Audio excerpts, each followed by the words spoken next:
friends, how's it going? It's me, Betty Jean. Today I did a quick little tutorial on this eye look that I was wearing in my Limecrime Hi-Lite Fairies palette review thing a couple weeks ago. Had a request to do this look, so here it is. Super easy. If you want to see me create it, then just keep watching. This look is very simple, very quick. I'm going to be using the Anastasia dual-ended shadow brush that you find in the palettes. I'm just going to start by taking Hard Magic from the Kat Von D Divine palette, and I'm just going to start working this in the outer corner and a little bit through the crease. I'm just building this up slowly because I don't want it to be too black everywhere, just enough to add some depth.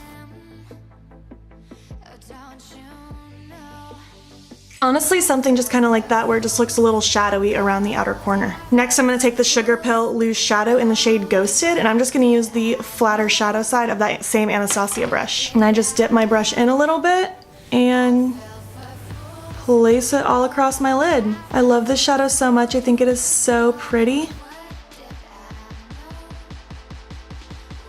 And then I just flip that brush over with no product and just blend out the edges. I don't even remember if when I did this look before I had my brush wet or not, but I want to go ahead and just wet it and just add a little bit more of that Ghosted shade. So I'm just dipping a little bit more into that Ghosted shadow. I'm just going to apply even more of it to my lids.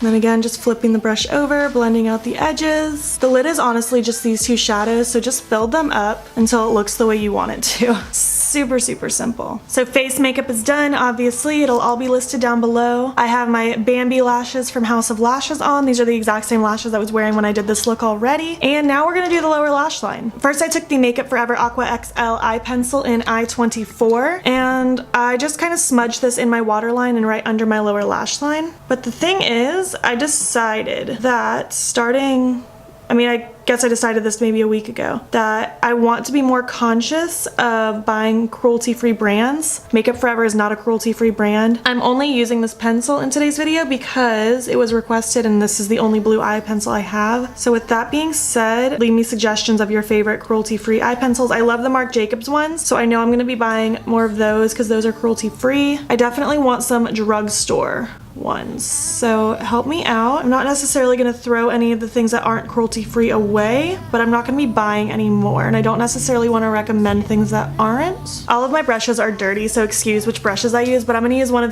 these dual-ended Urban Decay brushes from a palette. I'm going to be using the pencil brush side, so just use any pencil brush that you have. I'm just going to start with no product and just kind of smudging out this blue. And then with that exact same brush, I'm gonna dip into Baltimore from the Divine palette. And I'm just gonna do the same thing, just kind of smudging this over top of what we just did. And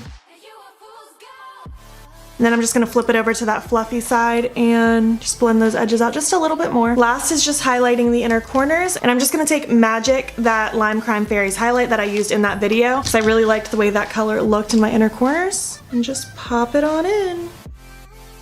So this is the full look. I hope you like it. Like I said, very simple, but it's very pretty. I feel like it makes your eyes look very open and you look just very whimsical and youthful, you know? For my lip color, I used Requiem from Kat Von D with Dose of Colors Goalz gloss on top. But as always, I'll have all the details to the makeup on my face listed down below. I used to hate this lip color on me actually. I bought it and I tried it on once and I hated it, but I felt like it would complement this look perfectly, and I think it does. If you enjoyed this quick little tutorial, then give me a thumbs up so I know to make more. Always leave requests on looks that you want me to do. If you're not already, please hop over to my Instagram. It's BeautBean. Follow me there. I post every single day, and don't forget to subscribe here before you leave. I post every 2 to 3 days. Let me know what you want to see on my channel. Thank you so much for watching, and I'll catch you in the next one. Okay, bye!